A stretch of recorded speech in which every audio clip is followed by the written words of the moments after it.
कल रविवार था, छुट्टी का दिन था।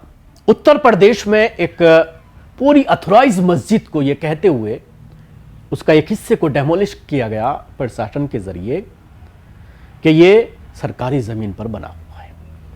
बाकायदा उसके सारे पेपर्स हैं, कोर्ट में केस चल रहा है, कोर्ट से स्टे है। और जब जब प्रशासन ने 3 बार नोटिस जारी किया है, तीनों बार मस्जिद कमेटी की तरफ से, मुंतजमा कमेटी की तरफ से उसका जवाब दिया गया है वकीलों के माध्यम से, और बाकायदा उसकी पैरवी की गई है।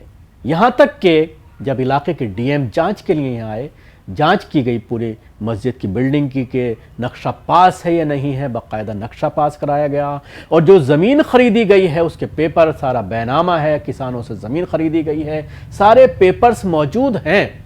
लेकिन उसके बावजूद उसको इलीगल बता करके अचानक बिल्डोज़र पहुंच जाता है और उसको डेमोलिश कर दिया जाता है। सबसे पहले मैं आपको जो इसके मुंतज़मा कमेटी के ज़िम्मेदार हैं मस्जिद के, उनकी एक बाइट सुनाना चाहूँगा जिसमें उन्होंने इन तमाम चीज़ों का, इन तमाम आरोपों का बहुत ही मुदल्लल अंदाज में जो है वो जवाब दिया है। मदनी मस्जिद जो है ये हमारे घर के करीब एक ज़मीन है जो विवादित ज़मीन है, उसके उत्तर तरफ भगत लोगों का खेत था और वो लोग उसमें सब्जी और तरह तरह की चीज़ें बोते थे। सारे उनके पटीदारों से, उनके रिश्तेदारों, उनके लड़कों से सारी ज़मीन बैनामा खरीदा गया। 29 डिसमिल कुल ज़मीन खरीदा गया, जिसमें तकरीबन 21 डिसमिल जो है बैनामा लिया गया और 8 डिसमिल ज़मीन हमने अपनी दे करके उनसे ट्रांसफ़र कराया। 29 डिसमिल हमारी मस्जिद का पूरा एरिया है और ये हमारी मस्जिद और मस्जिद के चारों तरफ का जो तामीर है, जो क्या नाम की बनावट है, वो 28 डिसमिल में है। 1 डिसमिल इसमें बाकी रह गया और उसके बाद इसका नक्शा पास कराया गया। नक्शा टाउन एरिया से पास होने के बाद इसकी तामीर किया गया। तामीर जब मस्जिद तैयार होने के करीब हो गई तो इलेक्शन का टाइम आ गया। इलेक्शन के दबाव में नगर पंचायत का जो चेयरमैन था उसने हमारे नक्शे को निरस्त कर दिया।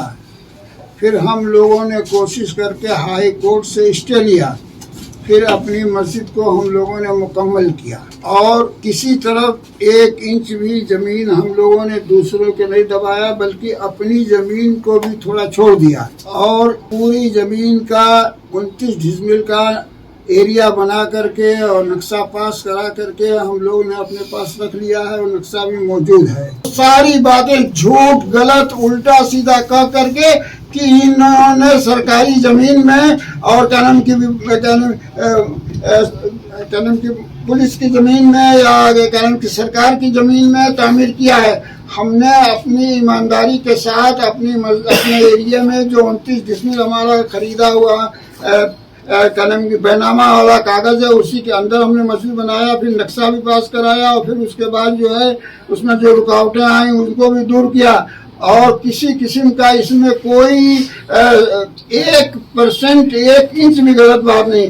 अभी ये खबर ये हमको इत्तला मिली, एक बड़े डीएम ने हमको फ़ोन किया कि कमिश्नर साहब के पास कुशीनगर के डीएम गए हुए थे और डीएम ने कहा कि 1 इंच मस्जिद में कोई गुंजाइश नहीं, मस्जिद बिल्कुल सही बनी हुई है, कहीं से कहीं जरा सा भी उसमें फर्क नहीं है और न गुंजाइश है कि इस पर कुछ किया जाए।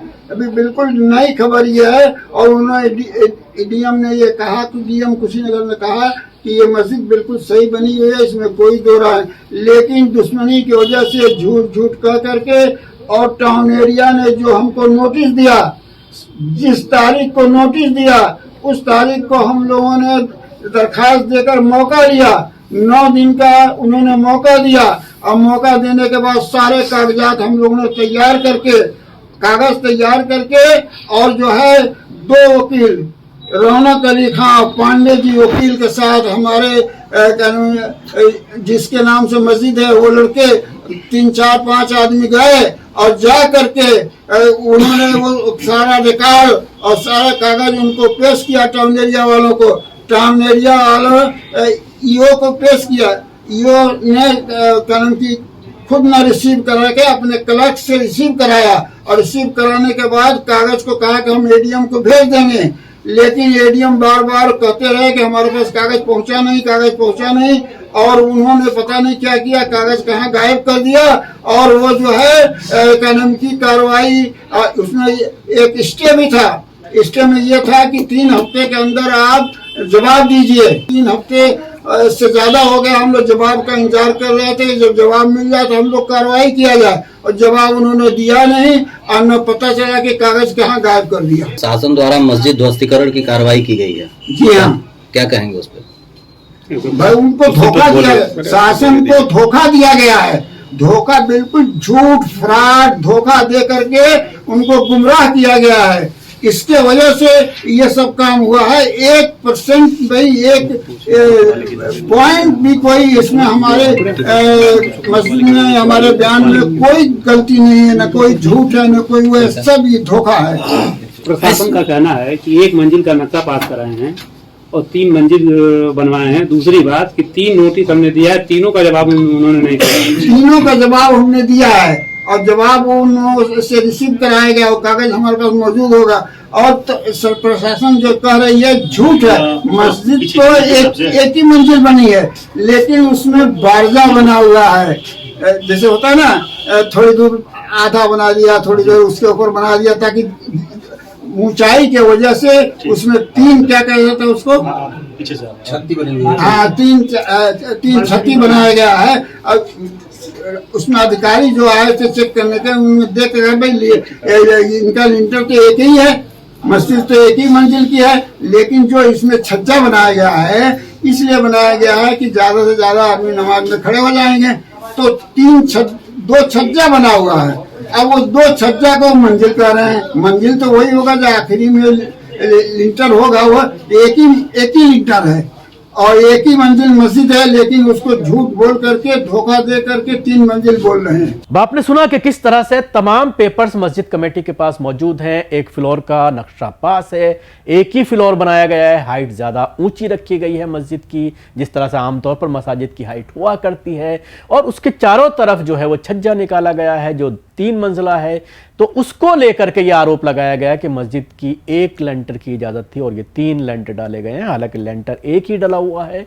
चारों तरफ जो छज्जा निकाला गया है कि ताकि ज़्यादा लोग नमाज अदा कर सकें। ये बात खुद आपने सुनी होगी, कह रहे हैं कमेटी के जिम्मेदार जो लोग हैं कि हमने बाकायदा उसका नक्शा पास कराया हुआ है और नक्शे के अकॉर्डिंग ही इस मस्जिद की तामीर कराई गई है। और जितनी हमारी ज़मीन है उससे भी कम हमने इस मस्जिद के अंदर ज़मीन को लिया है। चारों तरफ कुछ ज़मीन को छोड़ दिया गया है ताकि इस तरह की कोई कानूनी दिक्कत ना आए, कोई अड़चन ना आए।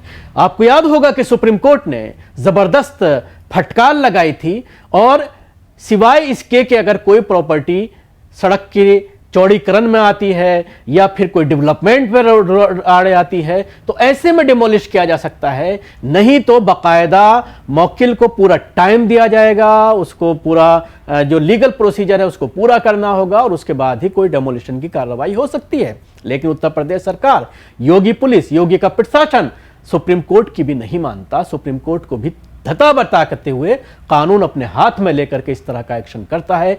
अब जब कल इस पर डेमोलिशन की कार्रवाई चल रही थी तो बाकायदा मस्जिद कमेटी के जरिए तुरंत स्टॉप करने के लिए एक लीगल नोटिस भेजा गया और उसमें तमाम तथ्यों को दिखाया गया। जो आरोप हमारे ऊपर लगाए जा रहे हैं वो पूरी तरह से निराधार हैं, गलत हैं। जब जब हमसे जवाब मांगा गया है हमने जवाब दिया है। इस नोटिस में आप देख सकते हैं जो टीवी स्क्रीन पर ये चल रहा है, ये एडवोकेट के जरिए बाकायदा डीएम को लिख करके ये बताया गया कि ये पूरी तरह से लीगल है और डीएम ने खुद रिपोर्ट दी है कमिश्नर को।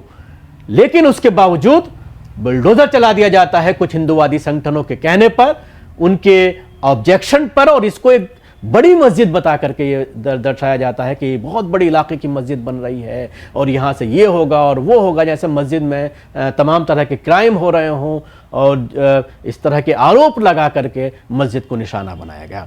आइए इस पूरे मामले पर जो लोकल वकील हैं उनकी भी मैं बात आपको सुनवाता हूँ। नहीं, देखिए, सबसे पहले तो मैं स्पष्ट कर दूं, मैं मुस्लिम पक्षकारों का वकील नहीं हूँ। मुस्लिम पक्षकार का यहाँ मुकदमा जो चल रहा है वो सिविल में चल रहा है, मैं सिविल का वकील नहीं हूँ। सिविल के जो वकील हैं उनको जानकारी है या नहीं है। संडे के दिन कार्रवाई हो रही है, इसी से आप अंदाज लगा सकते हैं क्या हो रहा है। क्या कहना है कि ये जो कार्रवाई हो रही है गलत हो रही है? कार्रवाई गलत हो रही है। 2022 में ऑनरेबल सुप्रीम कोर्ट ने जो ऑर्डर पास किया है, बहुत सारी पिटीशन को क्लब करके एक साथ करके उसमें दिया है कि अनऑथराइज्ड जो होगा, यानी इंक्रोचमेंट शब्द यूज हुआ है, अतिक्रमण होगा तो उसे सरकारी जमीन पे तो ध्वस्त किया जा सकता है, अदरवाइज किसी को ध्वस्त नहीं किया जाएगा। शासन ने तो 3 बार नोटिस भी जारी किया था इनको अपना स्पष्ट करने के लिए। इनको स्पष्टीकरण इनके नगर पालिका कार्यालय में प्राप्त कराया जा चुका था, विद इन टाइम प्राप्त कराया गया था, इसकी मुझे जानकारी है। उस स्पष्टीकरण पर इन्होंने क्या आदेश पारित किया वही तो मैं आते ही मैंने मांगा। कोई आदेश मिला? नहीं, कोई आदेश न दिखाया गया, न पढ़वाया गया, न मोबाइल में, न हार्ड, न सॉफ्ट कॉपी, कुछ नहीं उपलब्ध कराई जा रही। कार्रवाई आगे बढ़ाते जा रहे हैं बस। हाँ, मैं स्पष्ट रूप से बता रहा हूँ आपको कि जो मौजूदा एसडीएम साहब हैं, इनके पहले जस्ट अभी ये बात नए आए हैं, इनके जस्ट पहले वाले एसडीएम साहब ने पैमाइश कराई थी, यहाँ रात के 9 बजे तक यहाँ कार्रवाई चली थी। शायद तब भी आप लोग आए रहे हो या ना आए हो, मुझे जानकारी नहीं है, मैं उस समय नहीं आया था।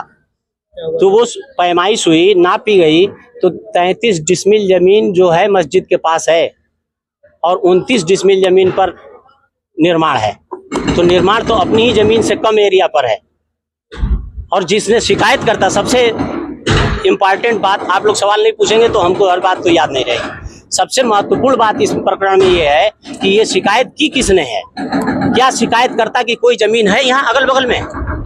शिकायत करता भाजपा के लेटर पैड पर लिख के दे देगा और किसी का घर, किसी का स्थान, किसी का मस्जिद इबादतगाह गिरा दी जाएगी। ये तो सरासर नाइंसाफी हो रही है। इसे तो मैं एकदम अन्यायपूर्ण कार्रवाई कहूंगा, क्योंकि उनकी कोई जमीन नहीं है।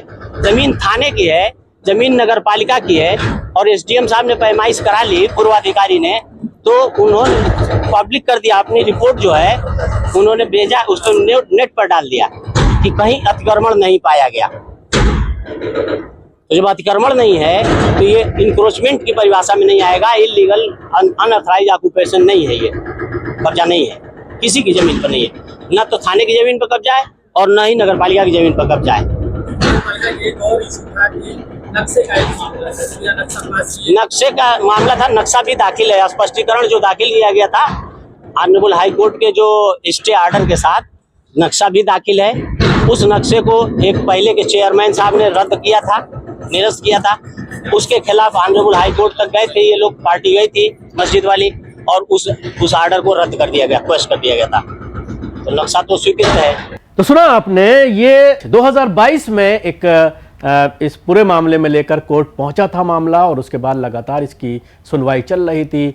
अभी स्टे लगा हुआ था, स्टे जैसे ही हटा है तुरंत जो है बिल्डोज़र लेकर के वो पहुंच गई है टीम, लेकिन उसके बावजूद जो प्रोसीजर था कोर्ट का वो चल रहा था। अब ये जिस तरह से डेमोलिशन की कार्रवाई की गई है, इससे कहीं ना कहीं इलाके के मुसलमानों में बेचैनी है और लोग इस डिमोलिशन पर तरह तरह के सवालात खड़े कर रहे हैं। और सवाल खड़ा हो रहा है सुप्रीम कोर्ट के ऑर्डर के ऊपर भी कि क्या अब उत्तर प्रदेश सरकार या योगी प्रशासन सुप्रीम कोर्ट का ऑर्डर भी नहीं मानता, और क्या अब इसके बाद जैसा कि दावा किया जा रहा है इलाके के लोगों के जरिए, वहाँ की जो कमेटी के लोग हैं उनके जरिए, कि इसमें हम सुप्रीम कोर्ट का दरवाज़ा खटखटाएंगे और कंटेम्प्ट ऑफ कोर्ट का मामला पूरी तरह से ये बनता है, और इसमें जो अधिकारी हैं उनको सज़ा दिलाने की भरपूर कोशिश की जाएगी।